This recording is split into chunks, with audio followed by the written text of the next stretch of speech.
মাইজভান্ডার দরবার আশেকরা যদি বাংলাদেশের যেই কোনো মাঠে চ্যালেঞ্জ, মাঠে জায়গা দিতে পারবে না। মাইজভান্ডার দরবার তার সন্ত্রাসীতে বিশ্বাসী নয়।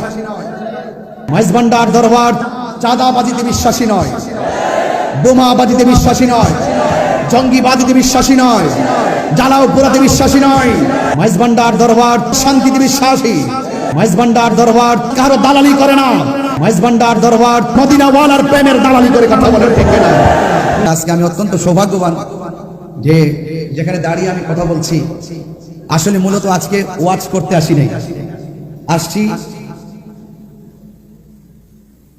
দরবারের হযরত কেবলা রহমাতুল্লাহ আলাইহির একটু চরণ ধুলা আর হৃদয়কে একটু টাচ করার জন্য। আওলাদের রাসূলের নেগাহে করব এবং নজর মুবারক যদি যেই কোনো মানুষের সিনার দিকে পড়ে, সেই সিনাটা মদিনাওয়ালার প্রেমের আয়না হয়ে যায়। এখান থেকে যদি আমরা একটু দরবারের মায়ার নজর যদি আমাদের দিকে একটু পড়ে যায়, নিঃসন্দেহে আমাদের জীবন ইহকাল এবং পরকালে মঙ্গল হয়ে যাবে।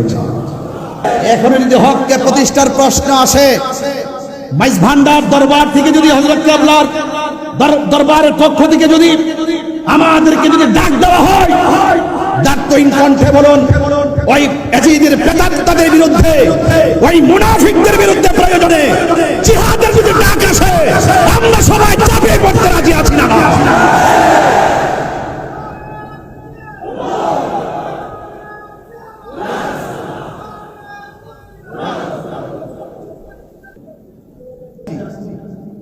আমাদের 90টা মাজার ভাঙছে,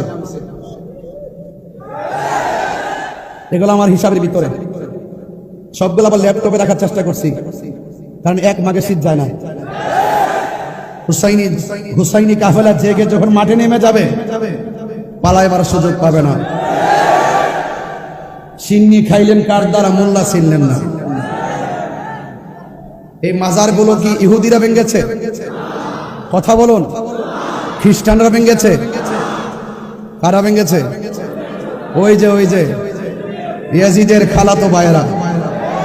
কথা বলেন, ঠিক কিনা বলেন?